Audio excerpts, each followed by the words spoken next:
नमस्कार, मी Niranjan. Easy news मध्ये आपल्या सर्वांचं मनपूर्वक स्वागत. काल मी राहुल गांधींचं नेतृत्व जगातल्या 109 देशातल्या लोकशाही, पुरोगामित्व आणि धर्मनिरपेक्षता मानणाऱ्या राजकीय पक्षांनी, ज्यातले अनेक राजकीय पक्ष त्या देशांमध्ये सत्तेत आहेत, अनेक राजकीय पक्ष हे त्या देशांमध्ये विरोधी पक्षामध्ये नंबर 1 ला आहेत. हा व्हिडिओ बघितल्यानंतर स्वाभाविकपणाने भक्त संप्रदायाच्या लो आयक्यू बुलडोजर जे आहेत संघवाले, त्यांना काय जुलाब व्हायला लागले माहित नाही. एकाने ज्याच्यावरती कॉमेंट करताना असं सांगितलं की सुप्रीम कोर्टाने राहुल गांधींना जे झापलंय सावरकर विषयावरून, त्याबद्दल काय बोलाल. त्याबद्दल माझं असं म्हणणं आहे की हा सुप्रीम कोर्टाचा आगाऊपणा आहे. सुप्रीम कोर्टासमोर तो विषयच नव्हता. जो विषय नाही त्याबद्दल बडबड करायचं काही कारण नव्हतं, पहिली गोष्ट. दुसरी गोष्ट, सुप्रीम कोर्टाने जे म्हटलं की हातात म्हणजे पुरावे दाखवल्याशिवाय बोलू नका. आता पुरावे दाखवल्याशिवाय बोलू नका असं जर का सुप्रीम कोर्टाचं म्हणणं असेल तर सुप्रीम कोर्टाच्या या न्यायाधीशांनी, ज्यांना लर्नेड जजेस असं म्हटलं जातं किंवा ते लर्नेड जजेस असतात अशी एक अफवा आहे, त्याच्यावरती त्यांनी थोडंसं गुगलवर बसावं आणि हु इज फेकू असं गुगलवर सर्च करावं. मग तर नुसतं गुगलवरती हु इज फेकू किंवा फेकू असं नुसतं सर्च जरी केलं ना तरी कुठल्या त्या दिव्य नॉन बायोलॉजिकलचं नाव येतं हे बघा म्हणावं. आणि सर्वोच्च न्यायालयाला हे माहीत नसेल, फेसबुकवरती एक पेज आहे त्याच्यावरती हजारो पोस्ट आहेत मोदी लाईज नावाचं, आणि त्याच्यावरती म्हणजे बरंच काय काय आहे. रिपब्लिक ऑफ फेकोस्लाविया चे प्रमुख आपले नॉन बायोलॉजिकल हे त्याच्यावर दाखवलेले आहेत, आणि ते काय काय फेकत असतात, त्यांनी फेकलेल्या गोष्टींचं काय आहे, धादांत खोटं बोलतात. काय 15 लाख रुपये प्रत्येकाच्या अकाउंटला जमा करू, 100 दिवसामध्ये काळा पैसा परत आणू, लाल आंख दिखाएंगे चीनला, त्याच्यानंतर 1 के बदले 10 सिर काट के लाएंगे वगैरे वगैरे जी काही बकवास केली होती ना 2014च्या आधी, ती सगळी थोबाडावर आपटली आहे. कधी म्हणतात 600 कोटीचा देशाने मला पंतप्रधान म्हणून निवडून दिलं. काय लोकसंख्या माहितीये का त्यांचा? तो तडीपार छपरी, तो म्हणतो 5 टन की इकॉनॉमी करेंगे, 5 टन की. याच्याबद्दल काय, याच्या पुराव्यांचं काय? वाटेल ते दावे करत असतात, वाटेल ते. दर आठवड्याला काय एक युनिव्हर्सिटी उघडते, दर 3 दिवसाला एक कॉलेज उघडतं, वाटेल त्या थापा मारत असतात. 100% इलेक्ट्रिफिकेशन झालं, पूर्णपणाने थाप. यांच्या थापांबद्दल काय कधी बोलणार आहे सुप्रीम कोर्ट? घ्या ना सुमोठं दखल. राहुल गांधी राज्यकर्ता नाहीये देशाचा. या देशावरती जे राज्य करतात आणि जे धादांत खोटारडेपणा करतात त्यांच्याबद्दल काय आहे? महात्मा गांधींबद्दल, पंडित नेहरूंबद्दल ज्या अत्यंत घाणेरड्या आणि खोट्या अफवा पसरवल्या जातात त्याच्याबद्दल सुप्रीम कोर्टाचे डोळे कधी उघडणार आहेत? आणि सावरकरांच्या पुराव्यांबद्दल बघायचंय, बघा पाठीमागे काय काय आहेत सावरकरांच्या बद्दलचे कागदोपत्री पुरावे.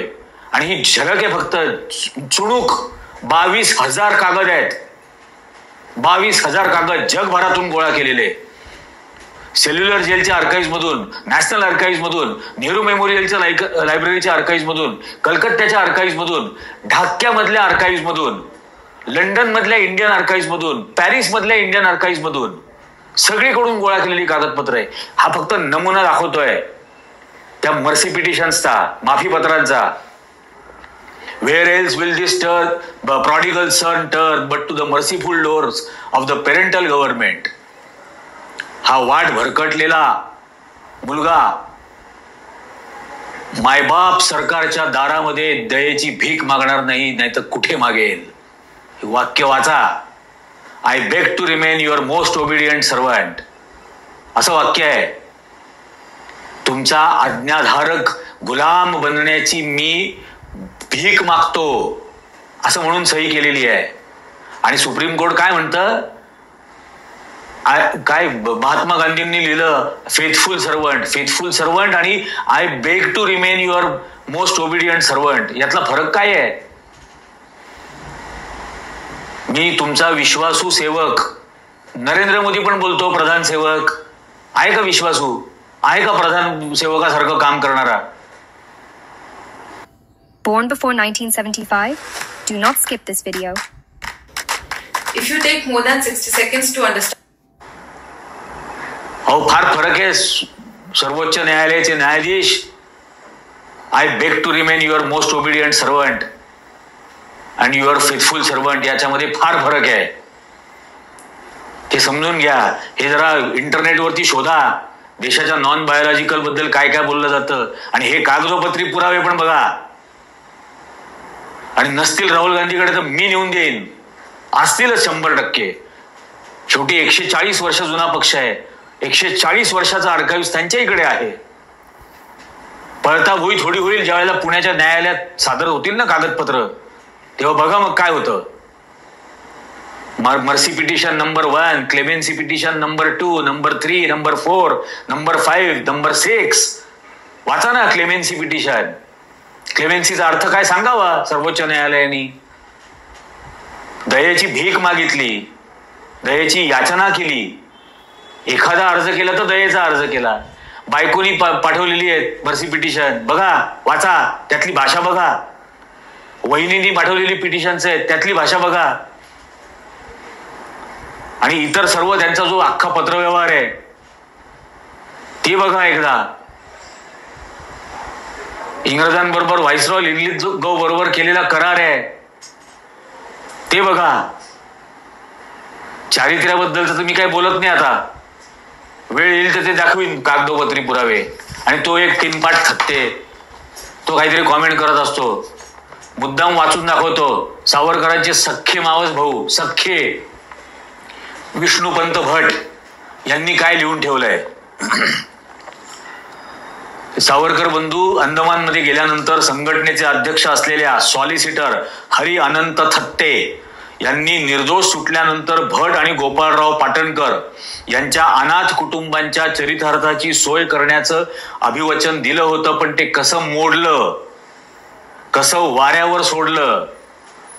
जॅक्सनच्या खून खटल्यातले सह आरोपी असलेले भट आणि गोपाळराव पाटणकर यांना कसं वाऱ्यावर सोडलं. कुटुंबियांना अन्नान्न अवस्था झाली. गुप्ततेकरता केलेला नियम कसा मोडला, तो कसा बोकांडी बसला, हे विष्णुपंत भट यांनी सडेतोडपणाने लिहिलेलं आहे. कोणाबद्दल?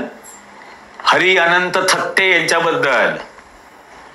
मी ती सावरकरांवरती जी एक सिरीज करणार आहे ना 15, 20, 25 एपिसोडची, त्यात हे सगळे कागदपत्र दाखवेन आणि कपडेच काढेन. हे जे बाजू घेणारे येतात ना मध्ये, त्या नॉन बायोलॉजिकल नाव असलेला कोणतरी आहे, तो काहीतरी फालतू कॉमेंट करत असतो.